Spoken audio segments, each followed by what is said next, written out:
नमस्कार।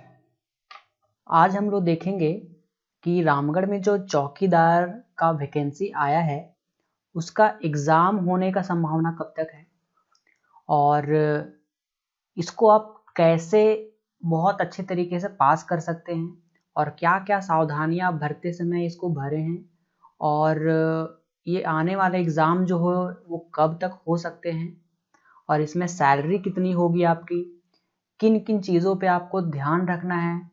और ये आपको पता है ये 10th लेवल की वैकेंसी है। अगर आप 10th पास कर गए हैं और 18 साल से ज़्यादा आपका उम्र है तो आप इसको भरे होंगे। हम इस वीडियोज़ में आज बात करेंगे एक बेसिक ओवरव्यू का और उसके बाद आपके कमेंट के आधार पर आप बताइएगा मुझे कि क्या आपको इसका तैयारी करना है, वो भी फ्री ऑफ कॉस्ट और 100% क्वेश्चंस आपको एग्जामिनेशन में देखने को मिलेंगे। अगर आपके कोई भाई बंधु दोस्त कोई जूनियर अगर इस वैकेंसी को भरे हैं या उसका एग्ज़ाम का तैयारी करना चाहते हैं और उनको पता नहीं है क्योंकि इस एग्ज़ाम का तैयारी कोई नहीं करवा रहा है, तो मैं सोच रहा हूँ कि इसको मैं कवर कर दूँ। ये बहुत ही मज़ेदार वीडियोज़ में कंप्लीट हो जाएगा अगर लोग यहाँ पे ज़्यादा से ज़्यादा इसको शेयर करेंगे और कमेंट करेंगे तो। और आपको पता है कि मैं जो भी चीज़ें पढ़ाता हूँ एकदम बेसिक क्रिस्टल क्लियर होता है वो और एकदम हाई लेवल तक वो जाएगा और एग्जामिनेशन में क्वेश्चंस आपको कहीं पर भी नहीं छूटेंगे। और 10th पास बच्चे हैं तो डेफिनेटली मैं उनको और बेसिक से यहाँ पे बताऊंगा ताकि उनको बहुत अच्छे से वो क्लियर हो जाए। तो चलिए हम लोग देखते हैं कि आप इसको भरते समय क्या क्या ध्यान रखे होंगे, इसकी सैलरी कितनी होगी, एग्ज़ाम कब तक हो सकता है। उसके बाद हम लोग बात करेंगे कि इसको आप पास कैसे कर पाएंगे बहुत अच्छी तरीके से। तो लेट्स स्टार्ट द वीडियो। ये मैं पूरा पीडीएफ को यहाँ पे एक्सप्लेन करूँगा।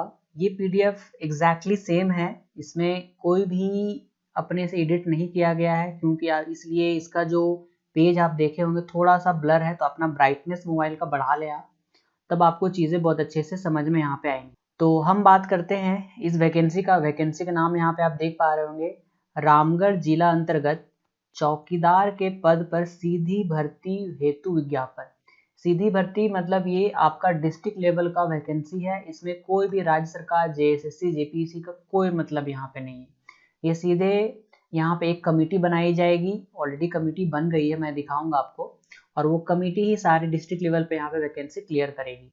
यहाँ पे आप देख पाइएगा, माननीय उच्च न्यायालय झारखंड रांची के द्वारा याचिका इतना के द्वारा पारित किया गया है। क्या पारित किया गया है? अधिसूचना संख्या इतना के अंतर्गत क्या है, चौकीदार नियुक्ति नियमावली, ये यहाँ पे पारित किया गया और इसके तहत यहाँ पे वैकेंसी क्रिएट हुई है।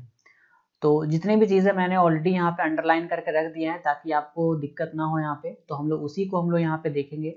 तो टोटल पद यहाँ पे आप देख रहे हो, टोटल यहाँ पे 75 मतलब 75 यहाँ पे चौकीदार का पोस्ट है, जिसमें से जनरल का है 38, एसटी का है 14, एससी का है आपका 9, ओबीसी 1 का है 8 और ओबीसी 2 का है 6 और टोटल हो गया यहाँ पे 75। तो ये टोटल यहाँ पे इतना पद यहाँ पे है आपका वैकेंसी के अनुसार से। उसमें क्या क्या है, अगर आप खेलकूद से हैं तो 2% यहाँ पे आरक्षित है, तो यहाँ पे 2 सीट टोटल आरक्षित किया गया है, एक जनरल में और एक एसटी में किया गया है।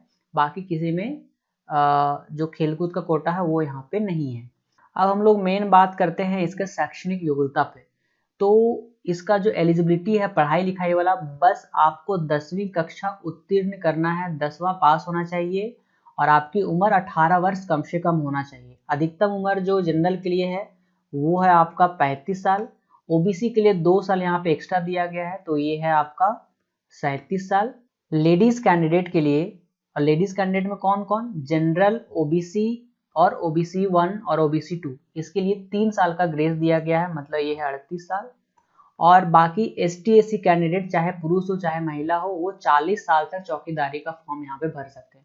मतलब 18 से अगर 35 है तो ये जनरल कैंडिडेट का है, 18 से अगर 37 है तो ये ओबीसी का है, 18 से 38 के बीच आप हैं और आप लेडीज कैंडिडेट हैं तो उसके लिए आप ये क्राइटेरिया है, और एसटी एससी के लिए 18 से 40 तक उम्र का है। क्लियर हो गया, कोई डाउट नहीं। चलिए अब हम लोग आगे देखते हैं कि अगर आपने फॉर्म भरा होगा तो आपको पता होगा एक बीट संख्या। बीट संख्या मतलब क्या होता है कि एक उन्होंने गांव को बीट में बांट दिया है, थाना के अंतर्गत में थाना को बीट में बांट दिया है। जैसे मान लीजिए कि फॉर एग्जांपल रामगढ़ थाने के अंतर्गत में एक बीट होगा, 2 बीट होगा, 3 इस तरह करके बीट होगा। तो उसी के आलोक में आपने यहाँ पे फॉर्म भरा होगा। जो फॉर्म आपने भरा होगा तो वहाँ पे बीट नंबर और बीट का जो नाम है वो दिए होंगे। बीट मतलब समझिए सिंपल भाषा में आपका एरिया, आप कहाँ से बिलोंग करते हैं। तो जहाँ से आप फॉर्म भरना है वहीं का आपका लोकल रेसिडेंट होना चाहिए, वहीं का स्थायी निवासी आपका होना चाहिए। और दूसरा क्या है कि आपको साइकिल चलाने आना चाहिए, लेडीज हो चाहे जेंट्स हो, आपको साइकिल चलाने ज्ञान होना चाहिए। अब बात करते हैं नियुक्ति प्रक्रिया का। तो नियुक्ति यहाँ पे कैसे होगा वो हम लोग भली भांति समझते हैं। पहले रिटन एग्जाम होगा। रिटन एग्जाम आपका 50 मार्क्स का होगा। 50 मार्क्स में क्या क्या पूछा जाएगा, आपको जिला से संबंधित क्वेश्चन पूछा जाएगा। मतलब ये रामगढ़ जिला का है तो मतलब रामगढ़ जिला से संबंधित जितने सारे प्रश्न हो सकते हैं वो पूछे जाएंगे। ये 50 मार्क्स बहुत इंपॉर्टेंट, आगे बताऊंगा क्यों। और इसमें क्या क्या होगा 50 मार्क्स में, रामगढ़ जिला से और स्थानीय भाषा रिलेटेड क्वेश्चन यहाँ पे पूछा जाएगा। तो आप यहाँ पे देख पाएंगे 50 अंकों का है और इसमें सामान्य ज्ञान जो जिला संबंधित है वो और स्थानीय भाषा से क्वेश्चन पूछा जाएगा, जिसमें 30% मार्क्स आपको लाना अनिवार्य, नहीं तो आप डिस्क्वालीफाई हो जाएंगे। 30% मतलब हो गया 15 मार्क्स। 15 मार्क्स से अगर आप कम लाते हैं तो आप आगे के लिए एलिजिबल नहीं है। 15 मार्क्स से ज्यादा लाते हैं तो फिर आप आगे एलिजिबल होंगे। ठीक है, उसके बाद आप लोगों का यहाँ पे सूची बनेगा। ये जो 50 क्वेश्चन का एग्जाम होगा सारे एमसीक्यू रहेंगे, बहुविकल्पीय 4 ऑप्शन आपको मिलेंगे, उसमें से कोई एक टिक करना है। या हो सकता है ओएमआर बेस्ड हो या फिर हो सकता है उसी में टिक करना हो। ठीक है, और ये 1.5 घंटे का परीक्षा होगा। इसमें कोई भी नेगेटिव मार्किंग नहीं है, आपका कोई नेगेटिव मार्किंग, तो सारा टिक मारना है एकदम बेधड़क से, कोई दिक्कत नहीं है। उसके बाद क्या होगा, आपका जो शारीरिक हाइट होना चाहिए वो कितना होना चाहिए, जनरल के लिए होना चाहिए 160 सेंटीमीटर, पिछड़ा वर्ग मतलब ओबीसी 1 और ओबीसी 2 दोनों के लिए 160, अनुसूचित जनजाति एसटी एससी के लिए 155 और लेडीज के लिए 148। तो जनरल और ओबीसी के लिए सेम है, यहाँ पे देख पाएंगे। एसटी एससी के लिए 5 सेंटीमीटर का ग्रेस है और लड़कियों के लिए 12 सेंटीमीटर का यहाँ पे ग्रेस है। ये हो गया। अब बात करते हैं इसके बाद क्या होगा, जब एग्जाम हो जाएगा आपका क्या होगा, रनिंग होगा। तो रनिंग के लिए आपको यहाँ पे देखिए दिया गया है 1 मील की दौड़ होगी। 1 मील में लमसम में 1.6 किलोमीटर होता है और ये आपको दौड़ना है। पुरुषों के लिए 5 मिनट से या उससे पहले आप दौड़ लेते हैं तो इसका 20 मार्क्स ऐड होगा। मतलब हो गया आपका 50 आपका रिटर्न हो गया और 20 आपका क्या हो गया, 20 आपका हो गया रनिंग वाला, तो 70 मार्क्स आपका होगा। और अगर आप 5 से 6 मिनट के बीच में आप दौड़ते हैं तो आपका सीधे 10 मार्क्स कट जाएगा, मतलब सिर्फ 10 ही मार्क्स मिलेगा आपको। उसी तरह से अगर आप 6 मिनट से ज़्यादा आ जाते हैं तो समझिए कि इसमें कोई मार्क्स आपको नहीं मिलेगा, ये कैंडिडेट निरस्त हो जाएगा, मतलब डिस्क्वालीफाई हो जाएंगे वो। और लेडीज लोग के लिए क्या है कि वही 1 मील का दौड़ जो है वो 8 मिनट या उससे पहले करते हैं तो 20 मार्क्स मिलेगा, और अगर वो 8 से 10 मिनट के बीच करते हैं तो फिर 10 मार्क्स कट जाएगा, 10 ही मार्क्स मिलेगा। और 10 मिनट से ज़्यादा में आप दौड़ते हैं तो कैंडिडेट डिस्क्वालीफाई। तो अभी आपको समझ में आ रहा होगा, यहाँ पे 2 चीज़ है, दोनों में आपको पास होना है और जिसका दोनों मिला करके मार्क्स सबसे ज़्यादा होगा सिलेक्शन उसी का होना है, अगर वो शारीरिक जांच और मेडिकल में फिट हो जाते हैं तो। ठीक है, कोई डाउट नहीं। चलिए उसके बाद एक चीज़ है यहाँ पे दिया गया है कि वैसे कैंडिडेट या वैसे चौकीदार जो पहले से कार्य अनुभव किए हुए हैं लेकिन उनको वेतन नहीं मिल रहा है, अब वेतन अच्छे तरीके से नहीं मिल रहा उनको, तो उनको यहाँ पे ग्रेस दिया जा रहा है। वैसे चौकीदार जिनका 1 साल हो गया है पूर्ण, उसको 2 मार्क्स मिलेगा। अगर 2 साल हो गया है तो 4 मार्क्स मिलेगा। मतलब सिंपल भाषा में कि 1 साल का एक्सपीरियंस रहेगा तो 2 नंबर उनको मिलेगा और टोटल मैक्सिमम 20 मार्क्स तक उनको मिल सकता है। मतलब समझिए कि वैसे चौकीदार जो पुराने 10 साल से काम कर रहे होंगे और वो अवैतनिक होंगे, मतलब उनको वेतन संतुष्ट रूप से नहीं मिलता होगा, पे रोल के हिसाब से नहीं मिलता होगा, तो उनको 20 मार्क्स वैसे ही मिल गया। समझ रहे हैं?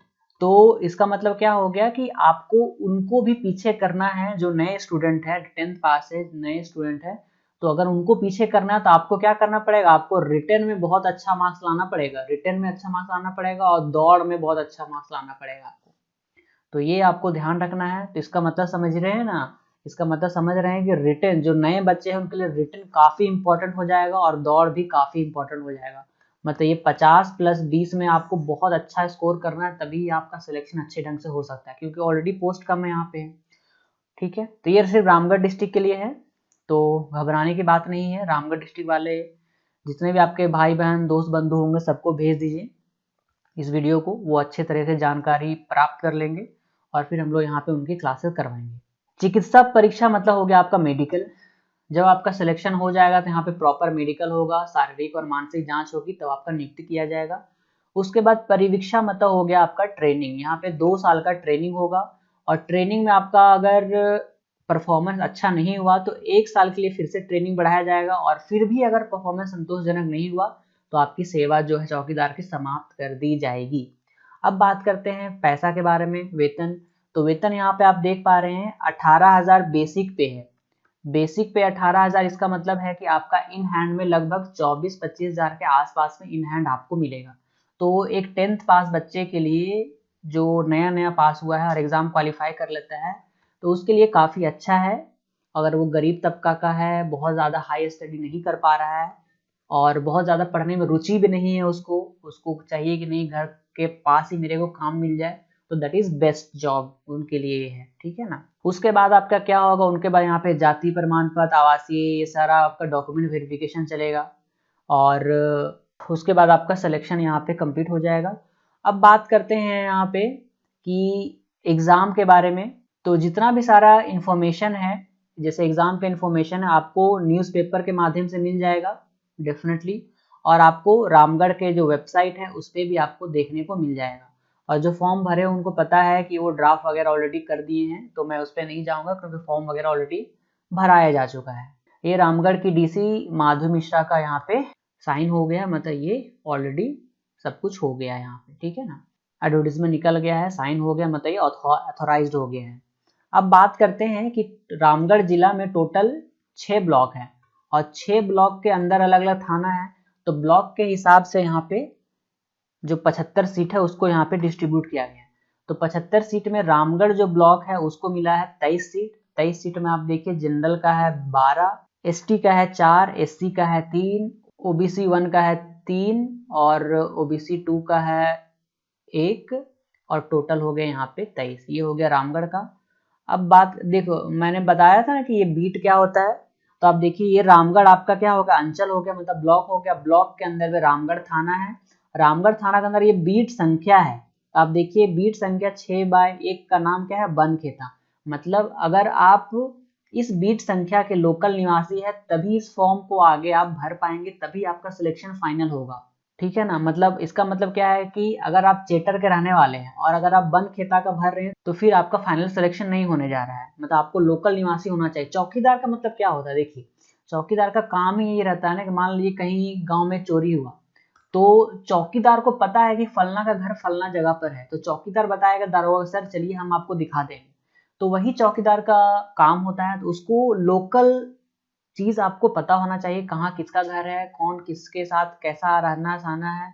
ये समझिए कि एक तरह से सरकार का आदमी होता है लेकिन वो पूरा गांव के बारे में जानकारी प्राप्त होता है, फलना आदमी फलना ऐसे ऐसे काम कर सकता है सर, वो ऐसा चोरी नहीं कर सकता है, तो आप उसको, और ये बहुत मायने रखता है इसका गवाही हर जगह पर। ये हो गया। अभी हम लोग सब अलग अलग अंचल का देख लेते हैं। गोला में टोटल 22 सीट दिया गया है और उसके अनुसार से आप देखेंगे यहाँ पे जनरल का गोला में 11 है, एसटी का है 4, एससी का है 2, ओबीसी 1 का है 3, ओबीसी 2 का है 2, टोटल 22 यहाँ पे सीट है। ठीक है। अब बात करते हैं मांडू ब्लॉक के बारे में। तो मांडू ब्लॉक में टोटल 16 सीट दिया गया है, जनरल का 8 है, एसटी का है 3, एससी का है 2, ओबीसी 1 का है 1, ओबीसी 2 का है 2, टोटल 16। ठीक है, तो ये आपको ध्यान रखना है। पतरातू का कितना है, पतरातू का 14 सीट है। आप यहाँ पे देख लीजिए अपना अपना जो ब्लॉक है, आप जहाँ से बिलोंग करते हैं एक बार जरूर से देख लीजिए, उसी के अनुसार से आपको तैयारी करना है। तो यहाँ पे जो वैकेंसी निकला है वो आप देखिए, ये रामगढ़ ब्लॉक है, उसके बाद दूसरा हुआ आपका गोला ब्लॉक 2 और तीसरा हुआ आपका मांडू ब्लॉक और चौथा हुआ पतरातू। ये 4 ही ब्लॉक के लिए वैकेंसी निकला है। बाकी 2 और ब्लॉक है। 2 ब्लॉक और कौन कौन है रामगढ़ में, वो आपका है एक दुलमी ब्लॉक और एक चितरपुर। तो दुलमी और चितरपुर के लिए यहाँ पे कोई वैकेंसी नहीं है। तो ये 4 ब्लॉक के लिए वैकेंसी है और इस तरह करके फॉर्म आया था, जिसमें आप देखेंगे कि जो फॉर्म भराया गया था, कैंडिडेट का यहाँ पे फोटो होगा, उसके बाद नाम यहाँ पे देखिए, मैंने बताया था ना, आवेदन, बीट क्षेत्र का नाम और बीट संख्या, तो ये ही भरना था यहाँ पे, मतलब जहाँ से आप बिलोंग करते हैं वहीं से आपको वहाँ पे सीट अलॉट होगा, उस तरह से भरना है आपको, और गांव का नाम क्या है, तो ये भर के लोगों ने दिया होगा। और अगर आप दिए हैं तो आपका इसका तैयारी भी करना ज़रूरी है, क्योंकि मैंने बता दिया किन किन चीज़ों पर आपको ध्यान रखना है, उसके लिए हम लोग यहाँ पे तैयारी करेंगे। तो ये पूरा का पूरा डिटेल आपका होता है। अब बात रहा एग्ज़ाम के बारे में, तो रामगढ़ डीसी ऑफिस में मैंने पता किया था, तो इसका एग्ज़ाम आपका फरवरी के आसपास का कुछ आना चाहिए, और वो तो सीधे बोल रहे हैं कि आपको जिस तरह से माध्यम से वैकेंसी पता चला है उसी माध्यम से आपको इसका डिटेल पता चल जाएगा। तो मतलब वो औपचारिक रूप से वो नहीं बता रहे हैं कि कब एग्ज़ाम होगा, लेकिन उम्मीद आप देख लीजिए फरवरी के आसपास का आपका डेट होना चाहिए रिटन एग्ज़ाम का। तो ये क्लियर हो गया। अभी आप लोग बताइए कि आप लोग कितने कैंडिडेट लोग हैं कि आप लोग रामगढ़ के इस वैकेंसी के लिए रेडी हैं, और जितने भी कैंडिडेट हैं वो अपना नंबर यहाँ पे व्हाट्सएप कर दें, या फिर हमारे नीचे जो कमेंट बॉक्स है वहाँ पे कर दें। हम लोग एक ग्रुप बनाएंगे और वहाँ पे हम लोग स्टडी करवाएंगे सब कुछ बहुत अच्छे ढंग से। चौकीदार का एग्जाम का आपको पता है कि मैंने बताया कि 50 मार्क्स का रिटन होगा और 20 मार्क्स का आपका दौड़ होगा। ये दोनों में बहुत अच्छे ढंग से आपको करना है, दौड़ आपको खुद से प्रैक्टिस करना है, बाकी मेरी जिम्मेवारी आपका 50 मार्क्स कैसे कंप्लीट किया जाए, 50 मैक्सिमम आप कैसे ला सकते हैं, ठीक है। नेगेटिव तो है नहीं, मतलब अगर आप 49 मारेंगे तो 49 का 49 सही होगा आपका।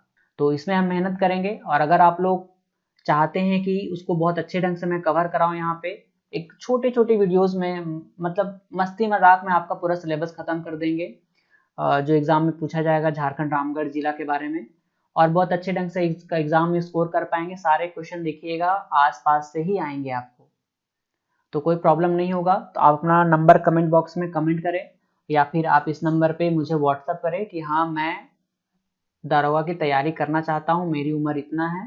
तो उसके बाद हम लोग एक ग्रुप बना देंगे आप लोग के लिए, और वहाँ से आप बेधड़क स्टडी कर पाएंगे। और जो भी इन वीडियो को देख रहे हैं, जो भी आपके रामगढ़ डिस्ट्रिक्ट के हैं, उनको इस वीडियो को शेयर कर दें, ताकि जो जूनियर हैं, जो 10th पास बच्चे हैं, उनके लिए एक अच्छा साबित हो जाए कुछ। तो चलिए बताइएगा, मिलते हैं नेक्स्ट क्लास में, तब तक के लिए धन्यवाद, ऑल द बेस्ट।